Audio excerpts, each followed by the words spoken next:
This podcast is brought to you by MHA of Dutchess County and produced by CMJW Entertainment. This episode of The Vital Women of Washington Heights is proudly sponsored by Levia Med Spa. You're listening to The Vital Women of Washington Heights.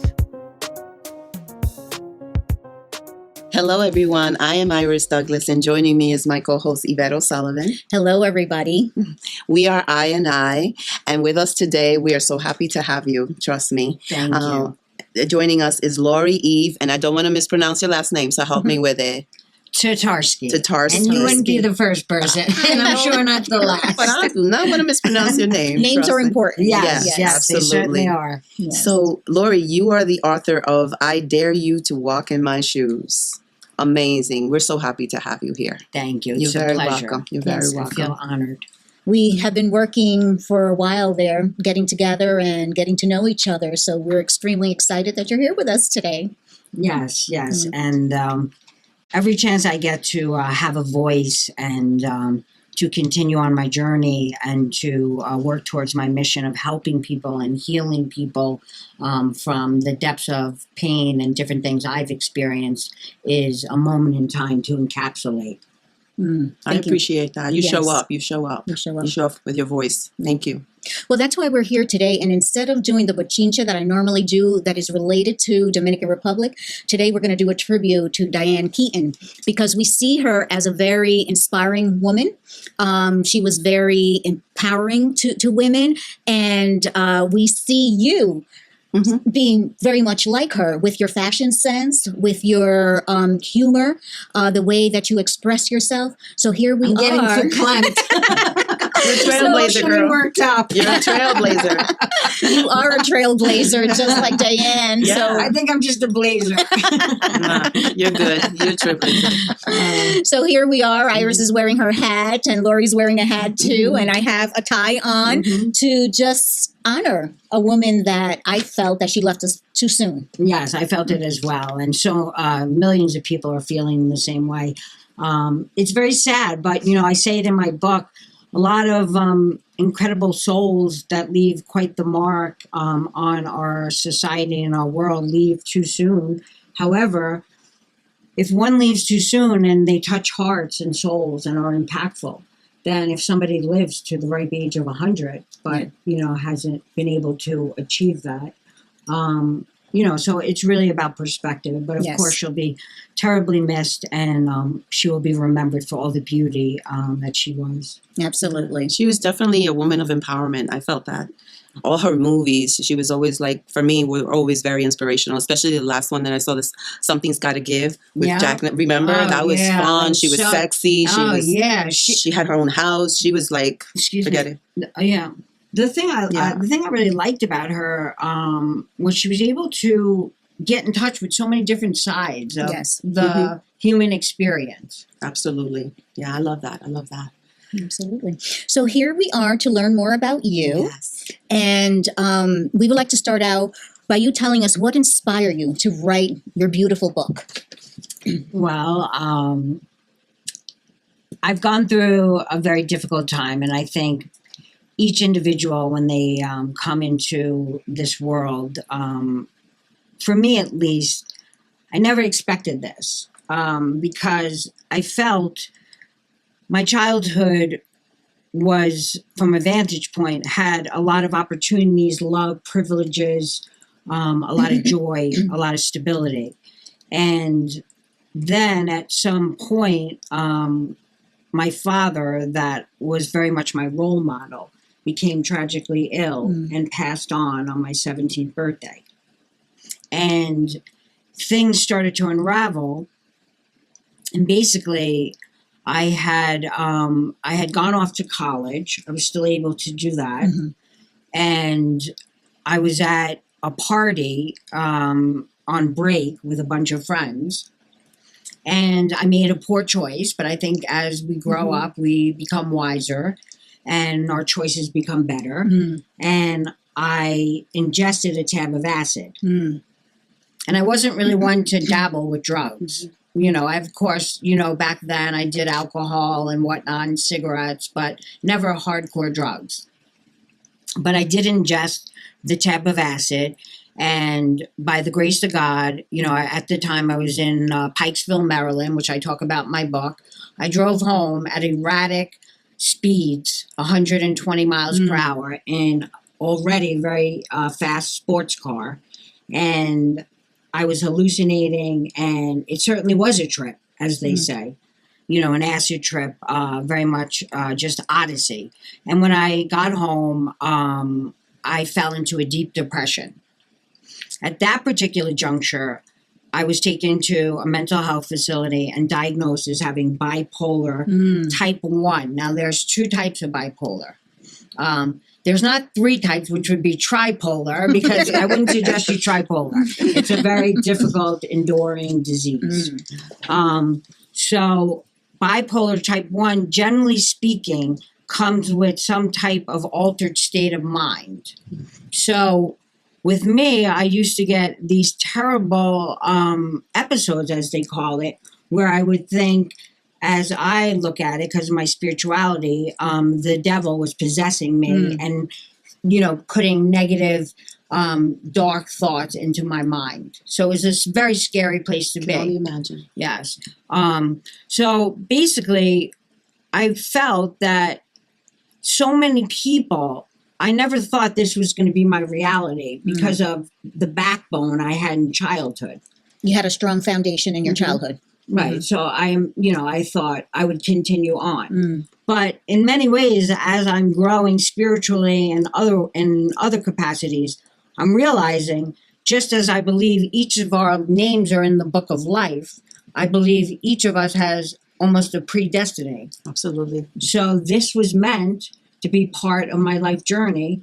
And I feel like, because with so much strength from spirituality and so much love in my life at this part of my life, and such a strong support, I've been working towards balance and been in remission, I call it, for going on 5 years. Well, congratulations. Congratulations. On your 5 years. Thank of you. sobriety. Yes, I get like goosebumps almost. Yeah, It's so a big deal. I'm able to be out there and I'm able to be a voice of reason, resilience, and respect for others that at this point are suffering or that can't have a voice of their own. So many things like that inspired me to tell my truth, because with mental health challenges and addiction, and with many other things that people endure, there's a stigma attached. Yes. Absolutely. Absolutely. Well, thank you for being that voice and being a woman to inspire other people, not just women, but men as well, and for sharing your journey of pain that brought you to have the purpose that you have today. Right. And I think a friend of mine at a very dear friend's memorial, that she was a very dear friend of mine, and it's going on 3 years that she's passed. A friend was at the memorial, and she was one of us giving a eulogy, and she had lost her young son, to cancer. And she said on the podium that without pain, there is no growth. That's right. That's so true. It's hard when you're going through pain, but sometimes that experience leads you to a better place in life. Right. But when we're going through that pain, we don't realize that sometimes the light is beyond that pain. Of course. And Yes. I don't want to take away from the enormous amount, when you are back into that beacon of light, God willing, the enormous amount of peace. They say it surpasses all understanding. It truly does. And the amount of joy one can feel. Yes. How did you find your core, your center? How did you come back to, this is not me, I want to change? What changed? Well, I've always been a firm believer in personal development and growth. Okay. I've always been involved in different conferences and workshops. I've also had a lot of mentors and teachers, and I've been very blessed. And My life has been truly blessed. I didn't always think that way, because when I was in the depths of depression, or I was in the recklessness of mania, or I was 300 pounds, I couldn't always see how many blessings I had.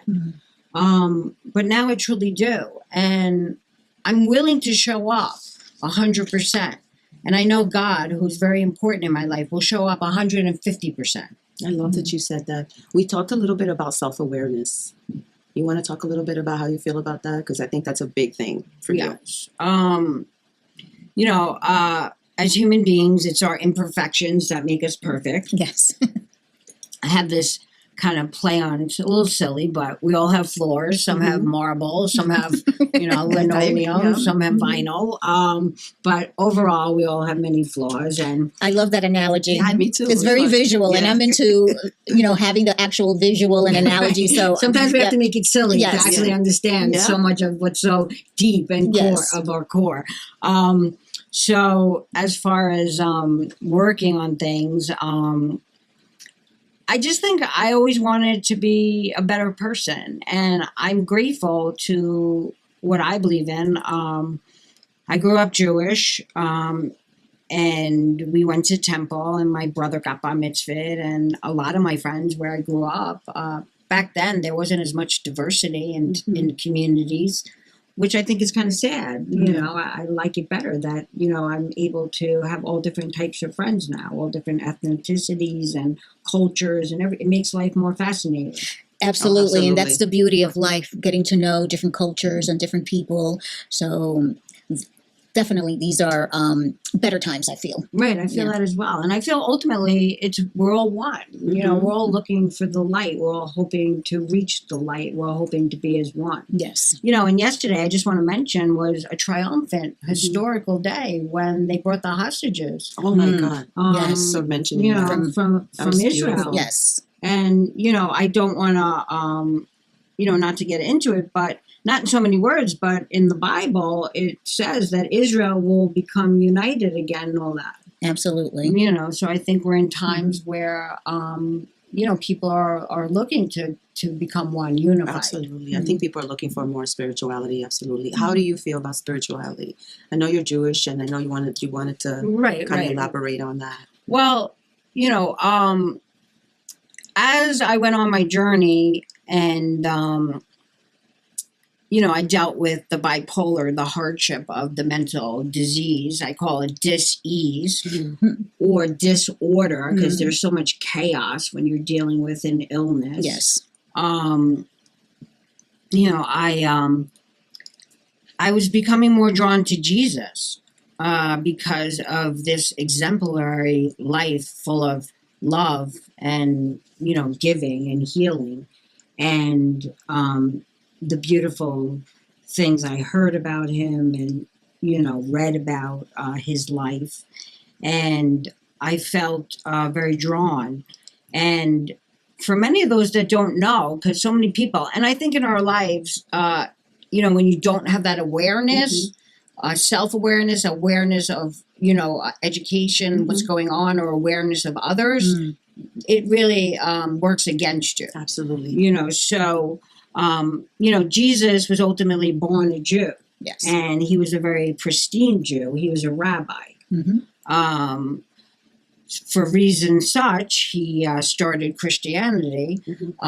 But I'm what you call a Messianic Jew, and I always say this. It sounds kind of silly again, but a mess of a Jew. 'Cause, you know, some people think, you know, how can you be Jewish but believe in Jesus as the Messiah? That's your flow, right? But that's your what I'm flow. doing, and That's I'm your sticking flow. with it. Absolutely. And it's a great decision that you have made personally for yourself, because we're all individual, and how we decide to honor our religion or spirituality, it's a very personal choice Right. and based on our own experiences. And once again, what our choices are in life, we shouldn't be judged.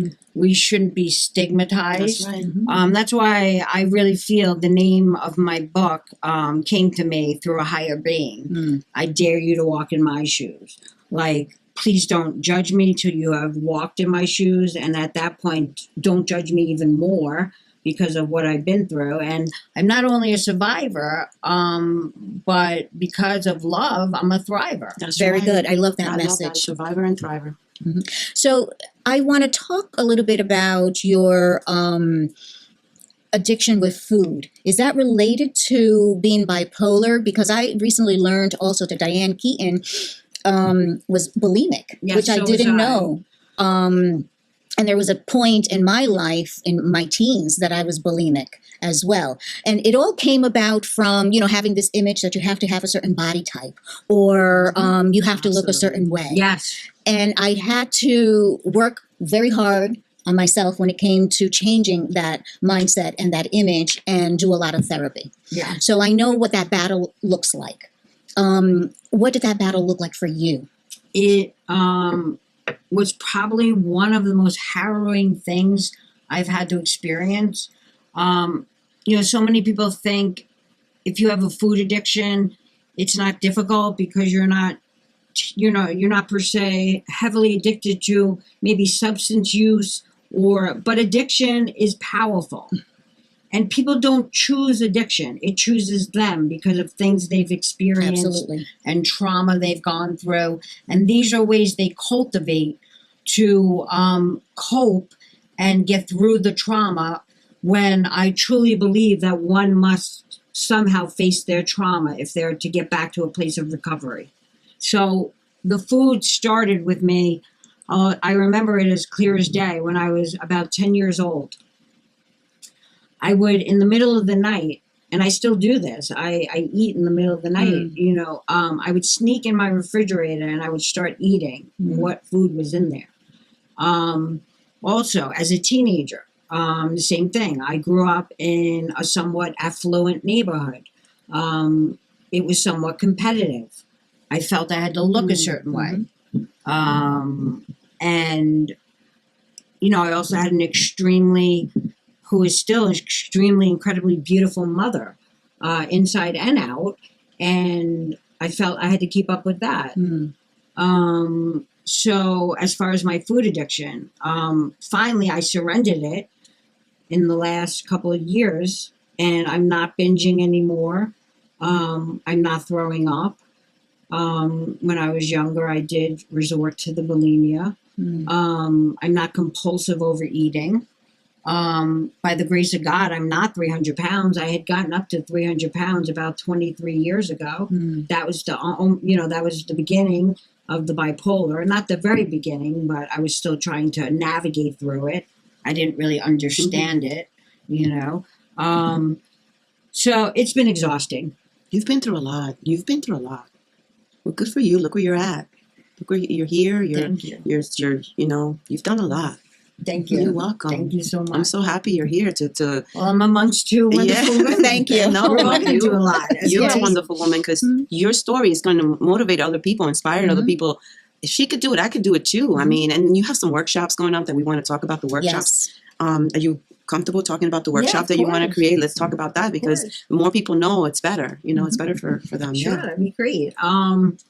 Well, I tell on a lot of the podcasts I'm involved in, there's been a particular person in my journey that's been very much a mentor to me and very much one of my angels.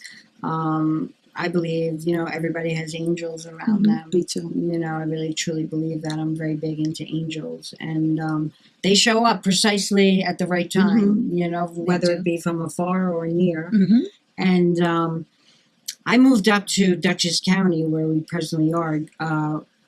Next August will be 5 years. It wasn't a good time in my life. It was one of the most hardest times in my life. I had just gotten out of a terrible episode with depression and mania. I had a horrendous car wreck. Hit into a bridge, the Tappan Zee Bridge, which is a major bridge. And I had wrecked my car. I had hit a guardrail. I had hit a police car. And here I am to talk about it. Here you are, because you have a purpose. God has a purpose for you, and you're working on that purpose by being that voice. Certainly. And, basically, I had ended up here because my mom had relocated from Bayside, Queens to Kingston, which is only about 45 minutes from here. And my brother had lived there for a long time with his wife. And I, because of the car accident, I was put into a mental health facility in Westchester. and it was terrible. After they wouldn't take my insurance anymore, I was still not well, but it was time to go because unfortunately our system needs a lot of reform. And they said, you'll need to leave now. And I didn't have anywhere to live at the time because I had just gotten out of a 4.5-year relationship with my boyfriend. And my mom couldn't take me in at that time. And they basically put me in a cab and dropped me at a homeless shelter in the Bronx. And I had never really been to the Bronx, not even to watch a ball game for the Yankees. And so terrifying. And once again, by the grace of God, I had some money in the bank, and it cost me $350, but I took a cab to my mother in Kingston, and I was so out of it because I still wasn't well. I was like very detached. I was in a despairing depression. And I just showed up at her door, and then one thing led to another, and I ended up in a hospital in Dutchess County. Wow. But mothers are very important. Look at that. Like when we're in so much pain, the one person that we always think about or go to is our mother because they are our foundation. They really are. So they really are. You're very fortunate that after having such a negative experience, you had the need to go looking for your mother. And because of that need, here you are in Dutchess County doing all the great work that you're doing. Right. And it's amazing how things have intrinsically unfolded since I've been up here. When I first came to Dutchess County, after the experience in the particular hospital they have here, which had its pros and cons, it's not a very nice facility, but I was very blessed because the staff were very loving towards me. Nice. But it did leave some trauma. I do have to admit that. But somebody told me, I'm on this committee, and there was this man in 9/11, and he said, I had a lot of post-traumatic stress, but I've turned it into post-traumatic growth. Wow. I like that. This is the first time I'm hearing that, but I love that. Changing it up, making it better, no matter what. Turning it into positive. Right. So kind of like, faith over fear. Yes. Absolutely. So as far as being up here, they put me in a facility. It was kind of like an assisted living when I left the hospital because I didn't have anywhere to live. And the place sounded grand, it sounded like 5-star hotel, Crystal House, it was decadent and everything. And it was a very sad reality. There were a lot of people there that would sit around all day in a gazebo, not do much of anything but smoke marijuana because it's legal now in New York, and smoke cigarettes, take cigarettes from the ground, from the garbage, take food out of the garbage. And it was a very difficult place to be.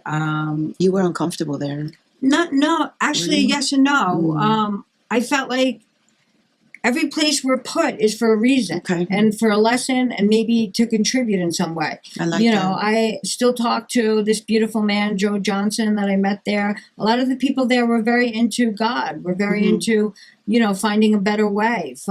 So we would, read from the Bible in the morning. And we, talk about, once again, they were trying to deal with the hardship of their life. So they were doing things that... Old habits, old behaviors. There we go. Okay. Exactly. That they did not know how to break. Right. Yeah. Right. And unfortunately, that happens with a lot of things, but it happens a lot with people that experience some semblance of mental illness. Yes. Because even with me, I was going in and out of the hospital because I think it became almost a crutch sometimes. Okay, this is a place I could just veg out. I don't have to deal. Sometimes, when I was having suicidal ideations and things of that nature, I certainly needed safety. I certainly needed that. But sometimes they would ask me, what do you think triggered this? And I would have no answer. I just, I was in and out of the hospital. This was the pattern. I needed to break that pattern. I needed to find better coping ways, better resources, better network of people. Mindset. People with the right mindset for you to grow with. Exactly. Like-minded, positive, absolutely. people that were looking for healing, looking to work together, people that were real, authentic. Yeah, they really cared. really Mhm. cared. So, what would you say is the one message in your book that you want to share with the readers? That perhaps when they're reading your book may not jump out at them right away. So, what is that one powerful message? All things are possible with God. You know, and I Absolutely. say that. I don't mean to keep mentioning God. I don't want to push. You But know, that's what works for you. I mean, Right. don't This- apologize. don't That's apologize, what has girl. brought you to be here, Mhm. believing in Him and seeing the light that He wants you to see. So that is part of your story. Right. It very much is. So yes, then let me renege on my apology. Right, there you go. Take it back. Take it back. Take it back. What is the one message? That's such a great question. I bet there's so many messages. When I've done other podcasts, I've explained that my book isn't all about hardship. There's tremendous amount of exhilaration.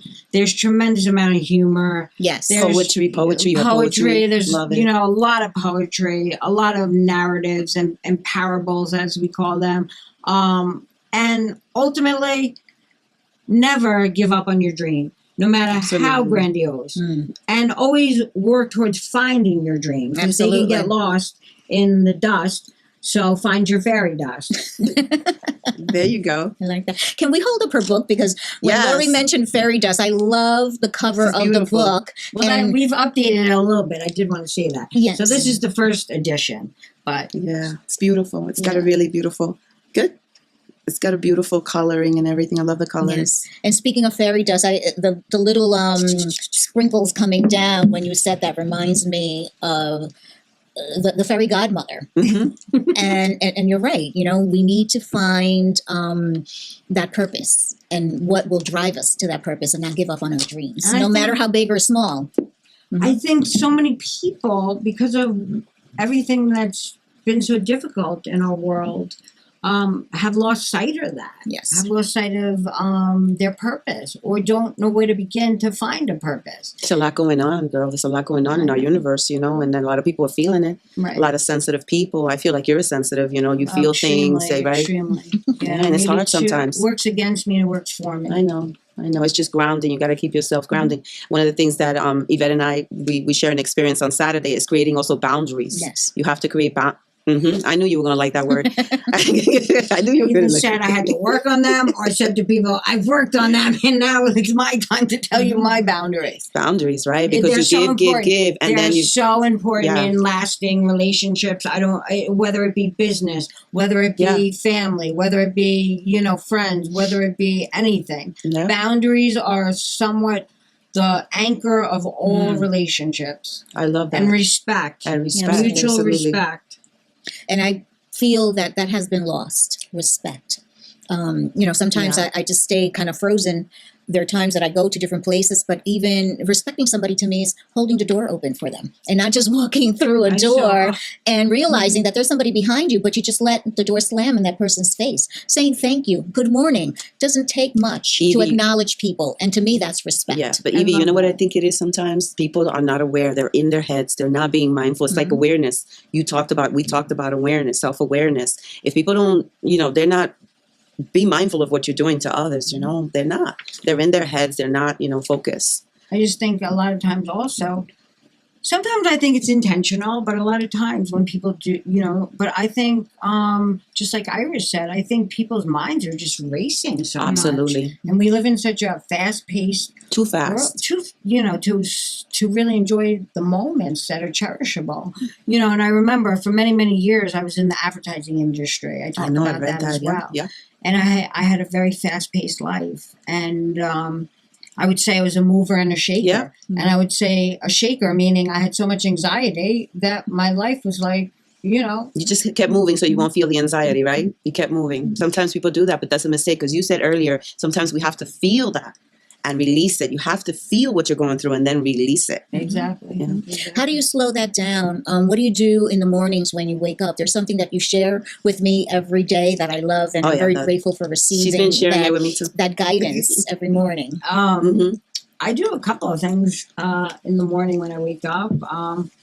First of all, I thank God that I woke up. Absolutely. Yeah. It's a gift. Another day. Yeah. Another day, every day is In a the gift. royal kingdom, as Yes. they say. Mhm. The magic kingdom. That's right. It's paradise. Right. That's so funny. My dear friend, my sister, I call her, says every morning when she's going to Manhattan and dealing with that rat race, she goes, "Another day in paradise." Yeah, another day in paradise. Yeah. So it's funny you should say that. But what do? So I'm grateful I woke up. I go to the gym. I start the day with prayers. I start the day with movement, whether it be movement of my spirit, movement of my mind, movement of my body. I think they're all collaborating. Absolutely. And that's what I really have changed in my life and come to really believe in and want to follow this particular doctrine that, especially for the maintenance and balance of my disease, spirituality, physicality and mental, working towards mental balance is all important. So I go to the gym, I do the devotionals, I send out to a slew of people, and I carry on with my day in hopes that it will be another positive day. Each day is not glorious, but it's an opportunity, and that's all you can ask for. Well, you're making it better just by saying a prayer, just by waking up in the morning and saying, "Thank God I'm here," and saying a prayer. And surrendering to whatever happens. Prayer is so powerful. Yeah, absolutely. I really found that. And it brings that Yeah. balance for you to start your day with set intentions Right. of following that peace and that light. No matter how crazy the day may turn out to be, but at least you have given yourself that tool. I can handle this. I can be strong. And it also gives you that sense that's so important that, we're supposed to be so connected in our society. We have the cell phone, we have social media, we have this, we have that, we have, this device and that device. But yet, truly, I feel like we're more disconnected than ever. Absolutely, because we're too busy on our phones, girl. Computers. We're not we're not getting in. We're not going in. We're not meditating. We're not praying. We're not going in, and we're not connecting, to God like that because Yeah, I we're say too busy. That's why the prayer is so important. Yeah. To feel that connection. Is that your final thought? We're coming to the conclusion of our show. What would you like to leave the audience with? So much. What would I like to leave the audience with? That each day is an opportunity to be, to live, to give, to love, That's beautiful. and to take in the peacefulness of the doves. I love that. Thank you. Thank you for that. Thank But once you, again, Lori. we want to show your book, I Dare You to Walk in My Shoes. It's available Beautiful. on Amazon right now, and it's going to be available globally soon. And it's also available on Mental Health of America, Dutchess County website. Absolutely. And with that being said, we want to thank our main sponsor, Andrew O'Grady. Without Yes. you, we wouldn't be here. Absolutely. Yes, Not being- Andrew. Woo! Speaking of angels. Yes, That's right. yes, he is certainly an angel. Yes. And we want to thank our producer, Connor Connor Walsh. Walsh. Connor. Yeah. And thank you to our audience for taking the time to listen to us and participate. Yeah. Thank you so much, Thank Lori. you. We appreciate you, girl. Yes, Lori, thank Thank you you. so much, ladies. You're very It's welcome. been wonderful. You're very welcome. This podcast is brought to you by MHA of Dutchess County and produced by CMJW Entertainment. Thank you once again to this episode's sponsor, Levia Med Spa.